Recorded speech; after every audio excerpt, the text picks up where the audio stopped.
G'day and welcome to Cuba de Rio, and this is indeed the national anthem of Brazil, playing after one of the many gold medals that they won at their own Paraolympics. And what a cracking week this is. I use that word too often in these intros, but it's the truth. I finished off some of the final touristy things that I need to do in Brazil before the Paralympics took absolute control of my life. Clearly, as I haven't posted this podcast for some 2.5 weeks, and we're well behind schedule. So I sat down today and I got this one done. And hopefully by the end of it, you'll understand why I was so busy and enjoying myself so much that I didn't have time to pay attention to my lovely listeners. So anyway, enjoy this one and I'll catch you in the middle.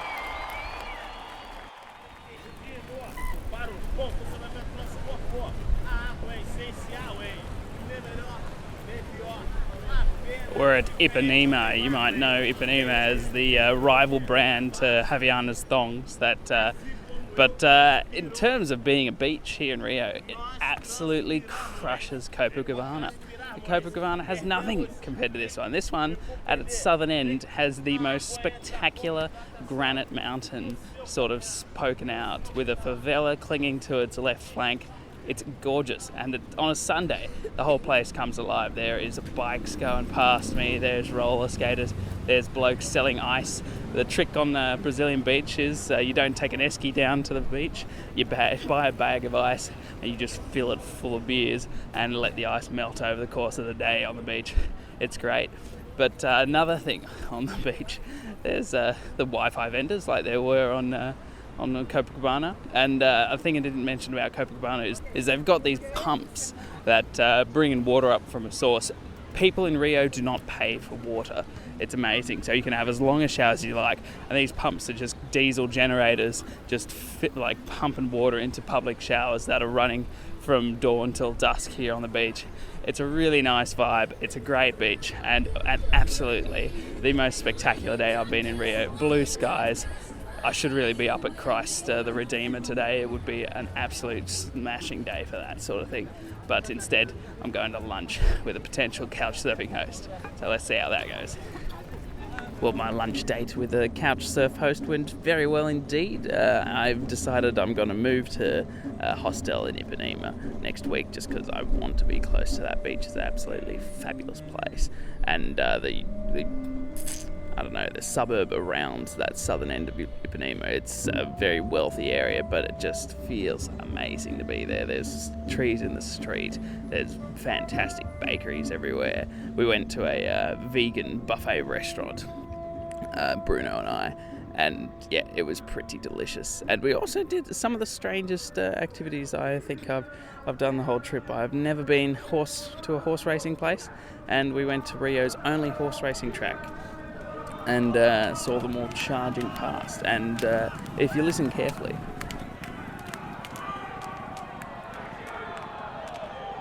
I don't believe they actually have a strike limit on horses here, which reinforces my view that horse racing shouldn't be a thing.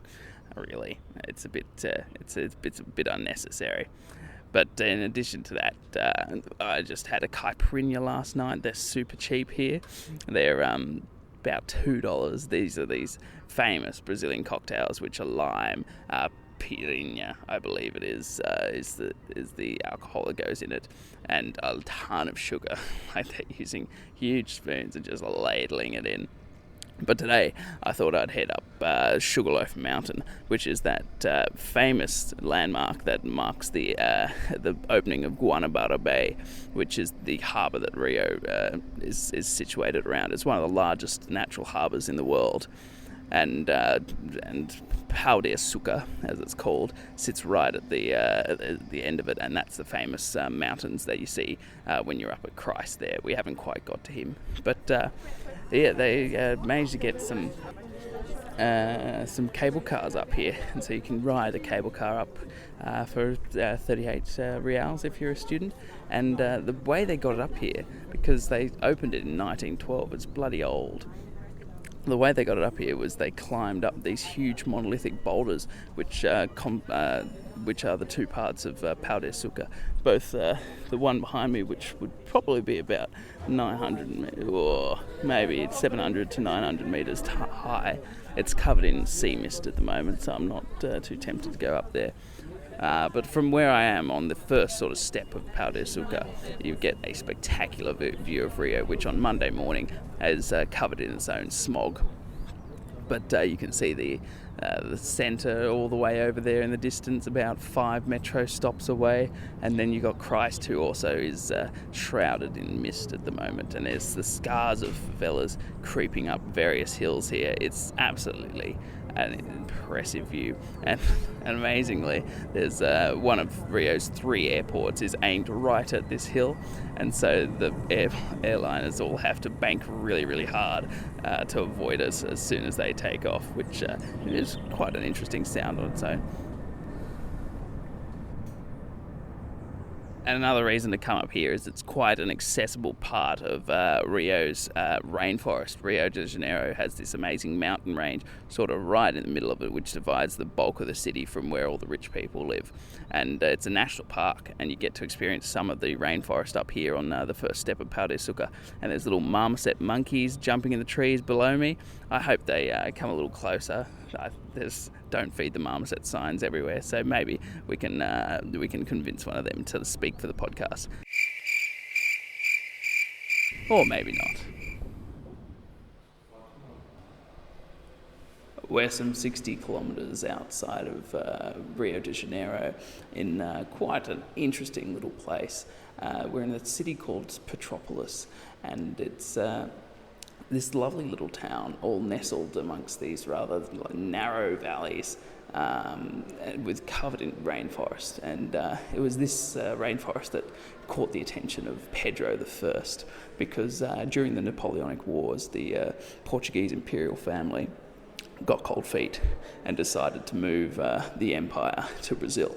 And so Rio de Janeiro is the only city in the world where a European empire had its headquarters for some, I think it was maybe a couple of decades. There's not a lot of information, but there is an imperial museum in the summer palace that Pedro I's son, Pedro II, built up here in the hills of Petropolis, and it's quite a grandiose building. It's got fantastic sort of 4-metre high roofs, plaster ceilings with these ornate engravings on them and the like. And it also houses all the imperial paraphernalia. So I'm looking at a gold quill in front of me that they would use to sign documents. It was made in 1888, so they were here in the middle of the 18th century, the Portuguese Empire. And there's crowns and all sorts of things, including the emperor's crown itself, which is a brilliant piece of gold. It weighs 4.31 pounds. It's got quite a lot of gold on it. It's got 639 diamonds on it and 77 pearls. So it's quite the impressive piece of kit with lots of lovely green felt on the inside to make this thing comfortable. God knows how you would wear that on your head for so long. But the funnest thing about this museum is this.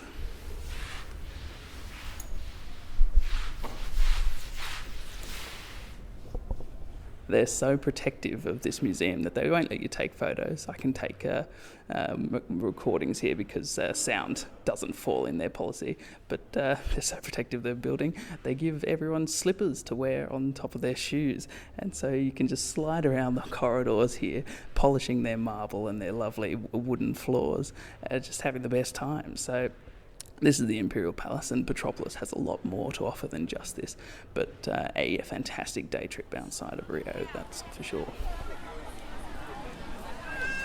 We're in South Rio, and it's Brazil's Independence Day. And this is how the Cariocas celebrate their Independence Day, by going in this gorgeous park called Paraolympics in the south of Brazil. It's just on the other side of there's Ipanema Beach, Lugu behind that, and then the racetrack and the park and the Botanic Gardens all in one spot. And there are just hundreds of people out here with their toys and their footballs, enjoying the day in the shade of what is effectively a rainforest. And the reason I'm here is because there's a trail up to Jesus Christ, Christ the Redeemer, on the Corcovado, which is the hill he sat atop of. And I've struck gold because it's my last free day before the Paralympics kick off, and I left it to the last minute, but I've been rewarded with very nice weather indeed. So let's see what the view is like from the top there, and how many Brazilians are taking their Independence Day off to go visit their city's most remarkable landmark.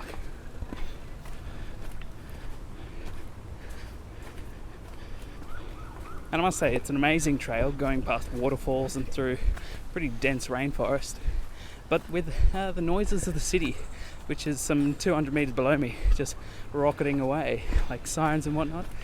It's rather surreal, because I feel completely immersed in this rainforest, except for the fact you can hear Rio de Janeiro bubbling away in the background. Well, we got to the top, and the clear day that I had started this hike with had turned into sea mist around Christ by the time I got there. So it was cold and windy, and all the people that usually walk around Rio in mini shorts and singlets and the like, were freezing their tits off up the top there. So I came back down pretty quickly.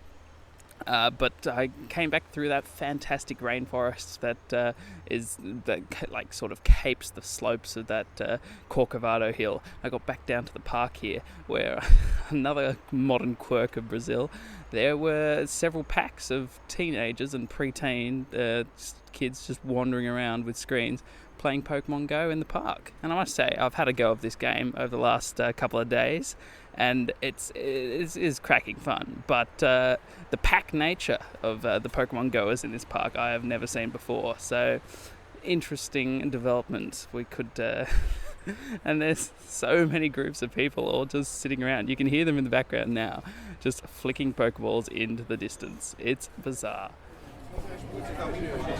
The excitement on Rio's brand new Line 4 was tangible from the minute he stepped on the train on the way to the Paralympic Games.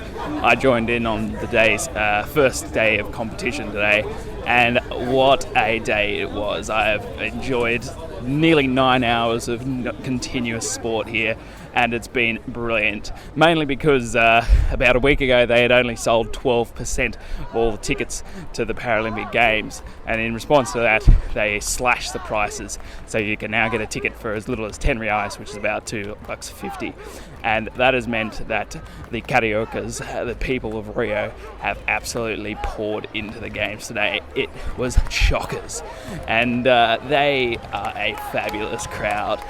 What you listen to now is not a game of football, but bloody judo.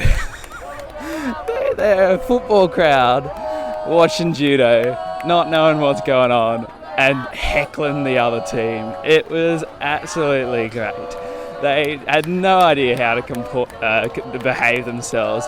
They were just off the rails. They would boo the judicial decisions that they didn't understand. They were just having a good time, but it probably wasn't what the judo competitors are used to, that's for sure. And then after that, there was a great rivalry that I had to check out. Brazil versus Argentina in the women's wheelchair basketball. And again, the crowd were brutally partial to their side, but it just had such an amazing feel to it.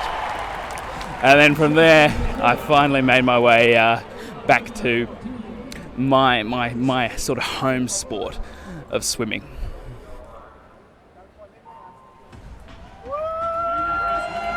And it was a pretty amazing competition today. We saw all sorts of different categories of swimming. I spotted my first Australian competitors, an outstanding one being Lakeisha Patterson, who won her 400 metre freestyle in style with a world record time, beating the previous world record holder, which was a US swimmer. But again, an incredible vibe in the swimming arena. And from there, I made inroads into that mysterious sport of goalball, which is a completely different environment to any other I've experienced the day so far, because the ball as you might be able to hear, has got jingly bells in it because this is a sport for the visually impaired. And so all players on the field wear blindfolds. And so it's got to be dead quiet in the room so that they can hear where the ball is on the field. And if you want to imagine what the field looks like, imagine one half of a basketball court that's divided into thirds. And the goal in goalball actually runs along the entire back line of the court. And then the players are always on that sort of first third line from the goal. And they dive in front of each other, sort of overlapping, in order to stop the ball being thrown by the other team going into their goal. And this was a game between Australia and China. And Australia had initial success.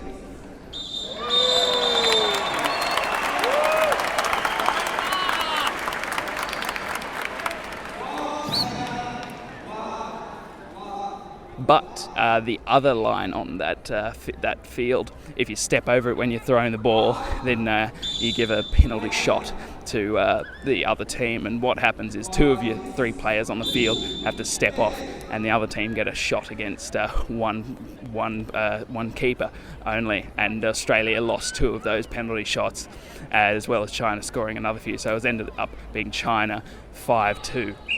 To Australia. But the vibe in that room was very different to what followed that, which was Daniel Diaz. This is his last 25 metres of his race, and the entire swimming arena were on their feet. They were loving it. He had a good lead above his competitor, and then he won it.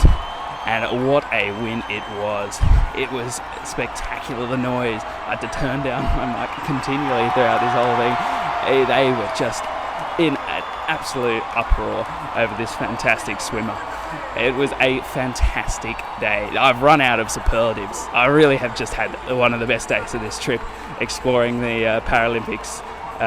It's just brilliant. I've got this pass that lets me wander around all of the main Olympic site and see pretty much any competition that's in there. So I'm taking full advantage of that and absolutely loving the sport.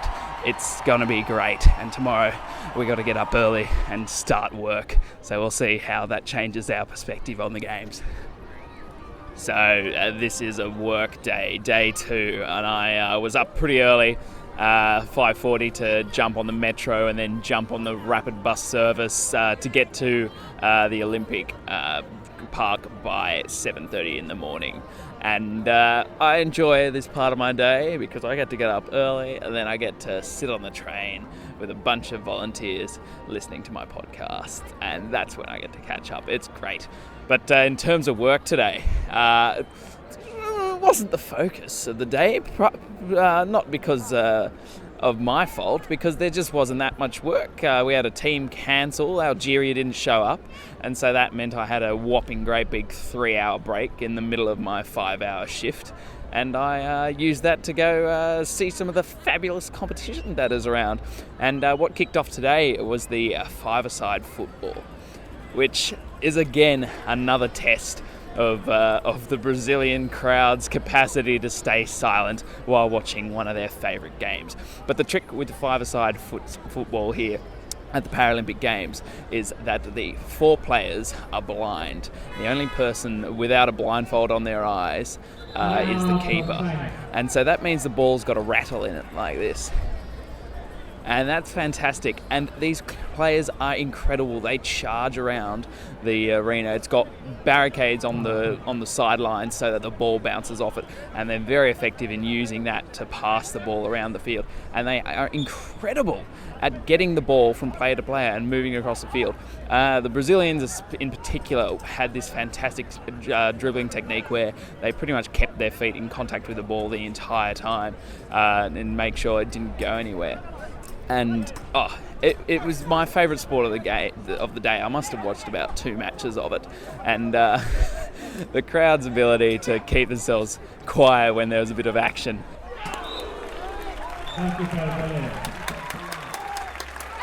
It was just hilarious seeing these Brazilians torn. And another instance of when the Brazilians were torn is when the ball stops.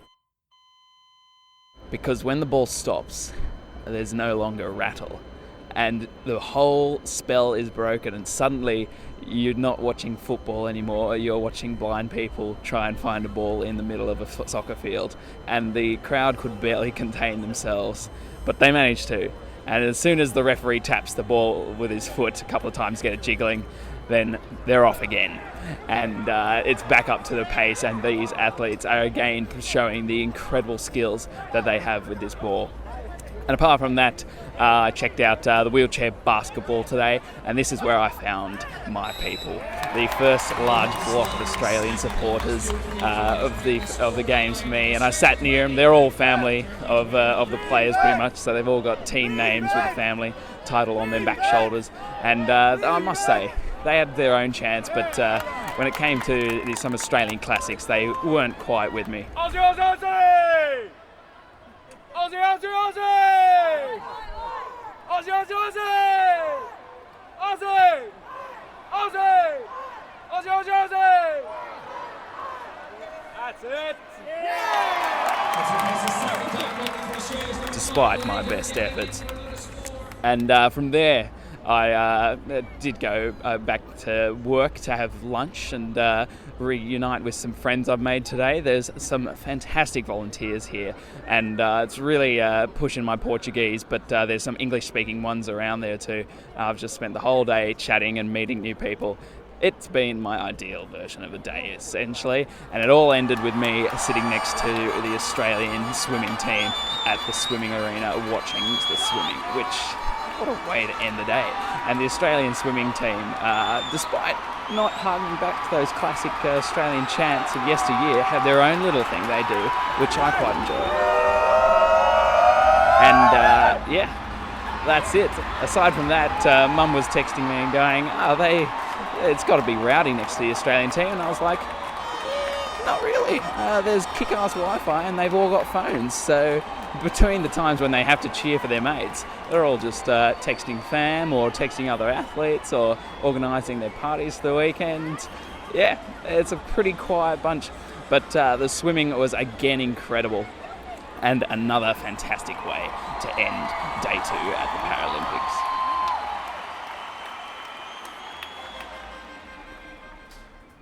And my guest this week is an absolute legend of the Paralympic scene. He was at almost every single Australian match that I was I was in with my pass, and he's an absolute legend. He wore his cork hat and his Australian shirt day in, day out, and really was quite the fixture of my Paralympics experience. So absolute thank you to you, Leslie, for coming on the podcast and giving a human element to the faceless crowd of Australians that were at some of those Paralympic Games. My name's Leslie Phillips and I'm from Sydney, Australia.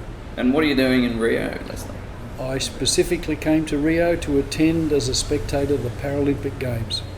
And I recall that you have a particular affiliation with the rollers. Is it the gliders? The gliders. So who are they?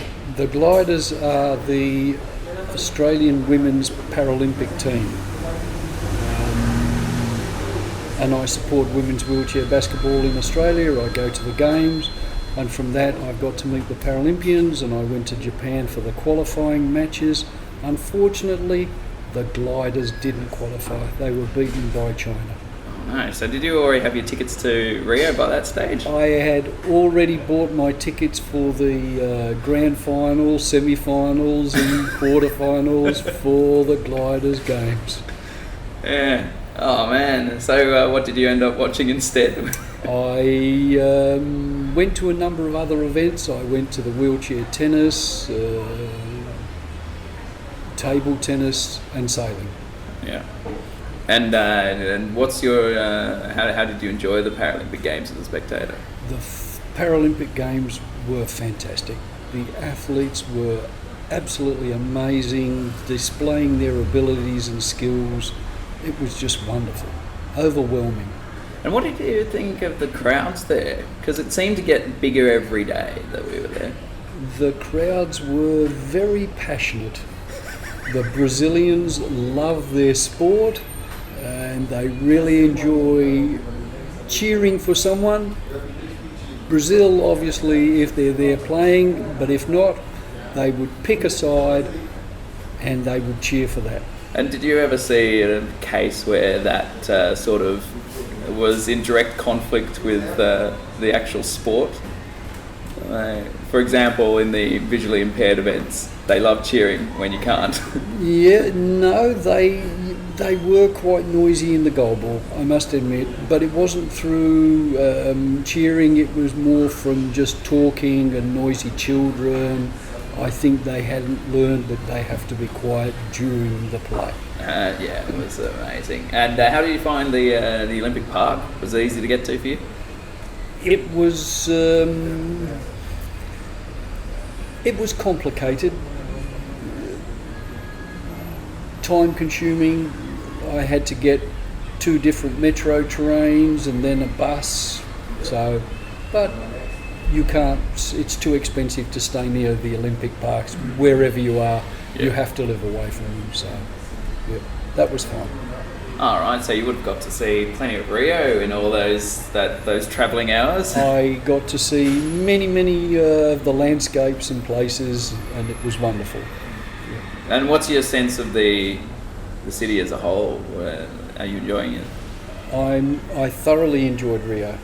It's been really wonderful here.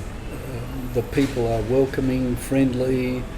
Even if they can't speak English, they seem to want to help, try. So it's good. They are so much more open than any of the sort of other nations that I've come through. In Bolivia, you'll ask them a question and they'll keep walking and then break and turn around back to you and go, all right, I'll answer your question, I know the answer. Yes. But that's very specific to the Cariocas. And what's your bigger trip here? It started in Rio, and where else are you headed? I actually started in Chile, then I went to Peru to the Amazon, then I came to Brazil and went to Iguazu Falls, then to the Pantanal, which is the largest wetlands in the world, wonderful wildlife. Then I went to Brasilia and the Amazonas near Manaus. In a couple of days I am flying to Ecuador for a month to go to the Galapagos wildlife and birding tours. Then I'm going back to Peru to go to Machu Picchu and Cusco and see the Sacred Valley. Head to Nazca to see the Nazca lines, another famous place. Back to Lima.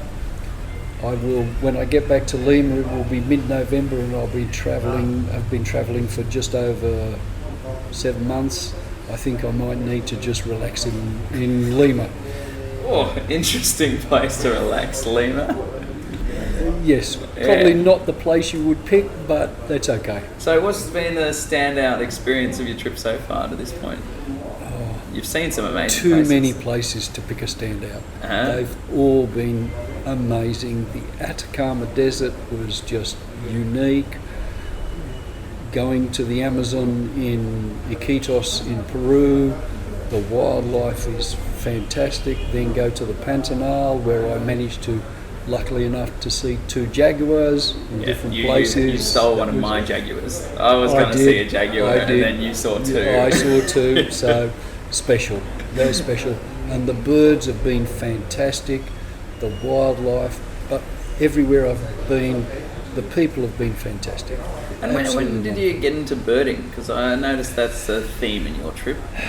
I've been into wildlife for decades, more than 30 years. Love wildlife. I'm not specifically into birding. I really enjoy all wildlife. Doesn't matter whether it's birds, but I just seem to fall into going to see birds. And so how do you transform that love of wildlife into something tangible? Is it like... Well, I love taking photographs. Yeah. I'm not a good photographer, but I love taking photographs. You can look back over them, and these days with digital photography, it's so much easier to look at them, look on your laptop or your computer. It's so much easier, better. So it surprises me that you consider yourself an amateur photographer. When did you start doing photography? Because you've seen generations of the stuff come through. I started taking real wildlife photographs in 1984 when I went to Africa for the first time. So more than 30 years. Well, my parents were in Africa in 1986. So what sort of things were you? What was around Africa? Did you get to Rwanda and see the mountain gorillas and those? I've been to Rwanda to see the mountain gorillas and went there in 1984. I've been to what was Zaire and is now the Democratic Republic of Congo. I saw the gorillas there, and most recently I went to Uganda to see the mountain gorillas there. Brilliant. And so why do you have such a drive to travel? Because you're doing this trip against the recommendations of some doctors. I can't explain. I just love travelling, seeing places, meeting people, and being out there in the wildlife, in nature, and just love it. Just somewhere I just enjoy being. And so what were the sort of people that you met during the Olympics? Because you wore your quite distinctive outfit almost every day. What was the outfit first off? Well, my outfit is a very simple outfit of T-shirt with Australia and the stars on it, but I wear a hat with corks. Yeah. And I started that in Beijing when I went to the Paraolympics there. And it seems to be an attraction. People in most places have never seen a hat with corks on, so they just think it's very unusual and they enjoy it, and they just want to be part of the deal. They see somebody who's dressed up, and it doesn't matter whether it's me or somebody else that's dressed up, they want to be part of it. They can see it's fun and enjoying, and it's great. So I'm wondering how's that outfit changed? Because over those Olympics, you would have seen the introduction of the selfie. Were people taking selfies with you at this games? And quite a number of people have taken selfies with me, and they especially love it when I take the hat off and give it to them to wear. That makes it even more special that they're wearing this stupid hat, and their partner or whoever they're with, they love it, be it a selfie or somebody else taking it, they enjoy it. So, and that's what it's about. It's just about enjoyment and fun and everybody getting into the spirit of the games. I think that's the reason I'm having dinner with you tonight, is because I saw you at so many games. You became part of my games experience just by your ubiquity at Australian matches. That's exactly right. And I have no affiliation with any particular Paralympian family or anything like that. I like to go to as many different sports as I can and support as many different Australians as I can. So what were some outstanding performances you saw at these Paralympics? I think... what got you going? All of them, Yeah. Seriously. Even the ladies, and I shouldn't have used the word even, but the ladies goalball team who qualified to come to the Paralympics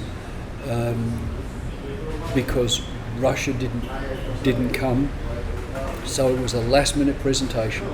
They lost all their games, which was really hard, but they played with passion and they tried and it was great to watch them play, and if I ever get to meet them, I'll shake their hand.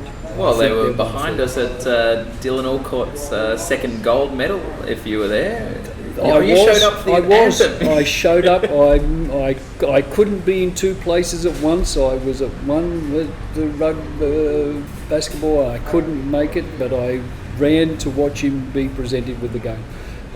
I didn't know the ladies were behind, otherwise I would have gone and met them.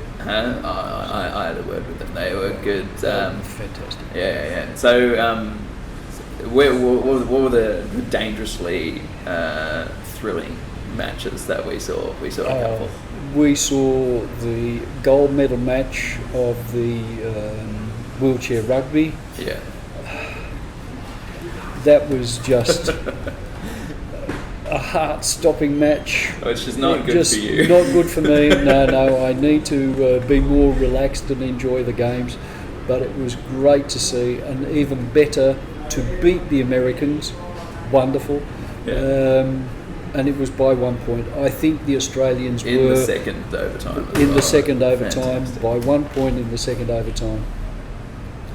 I think the Australians played better all the way through.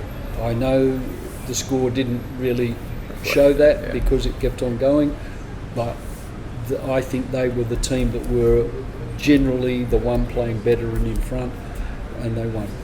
I think the other standout match was the Australians wheelchair basketball team, the Rollers, playing against Turkey, where they finally, with a minute and 20 seconds to go, took the lead and hung on for the 2 point win. And that was a standout match as well. I didn't see that because I know the Rollers got knocked into the 5-6 playoff.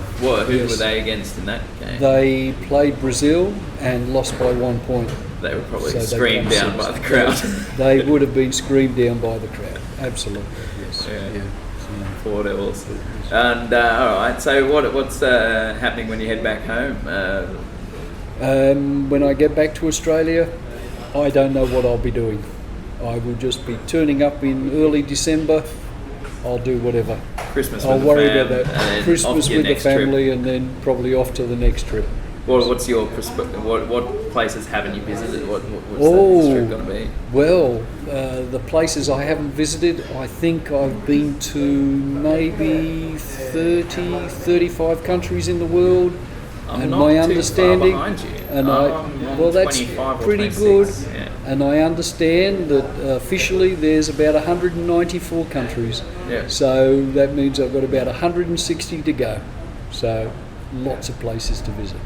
Well, for someone with your affection for nature and birds, can I suggest Antarctica? Has that been on your radar at all? I have been to Antarctica. Oh, Jesus, you I've been there. ticked it off. Ticked it off already. Do you Yep. count that as one of your 35 countries? Because I it's really not it's- anyone's place. Well, yeah, no, but I tick it off. So when did you get down there? Because I'm fascinated with Antarctica travel. I would love to get down there. I stood on Antarctica, if you can call it standing on something, on New Year's Day 1999. All right. Yes. So 1 year before the turn of the century. Oh, I was Yes. thinking No, maybe no. you were scared of Y2K No. and you decided to go to the arse of the world to escape the carnage. No, wrong year. Right. So we went for the year before. Oh, that brilliant. was great. Yeah, And so it was were- wonderful. You go from New Zealand or did you go from Chile? Went from Ushuaia in Argentina. Yeah. Yeah. Oh, right. Okay, so you saw the Antarctic Peninsula. and all. Yes. How long was your cruise there? 10 days. Substantial. Yes, it was nice. Thoroughly enjoyed it. Well, I remember one thing because my dad's done the Antarctic cruise, and when they crossed the Antarctic Circle, they had drinks with some 24,000-year-old ice in their glasses Right. that was just floating past them. Did you do any sort of celebration like that? I didn't. No. No. I certainly didn't drink any ice, and I'm a teetotaler, so I wouldn't have had the alcohol anyway. Oh, all right, okay. But that's okay. That's fine. Well, thank you very much for coming on the podcast, Leslie. You've been a fixture of my Rio experience, and Yep. thanks for coming out to dinner with me. You're very welcome. I love the Paralympics. I just hope that more and more people can come and see it wherever it's on in the world, and get more media support, more marketing support, and it's on the up more and up, financial for sure. support. Yeah, It's wonderful. certainly. Yep. All right, The Paralympians deserve our support. they certainly do. Cheers, man. Thank you. And that's it for another week. And really, the next week's going to be another week of the Paralympics madness. It will also include some of the week following that, because I've been in Rio nearly a month now, and you kind of run out of things to record after that time. So we'll do a compression episode next time, and that will be us done for Rio, and we'll move on to the of Brazil from there. But that's all for another podcast. And if you're enjoying this one, make sure you leave a review on iTunes. That helps us out. And check out the Facebook page for some awesome photography by my own steady hand of the Olympic Games, checking out the venues and some of the surrounds of Rio, which is an absolutely beautiful city of 15 million fantastic people. And bye.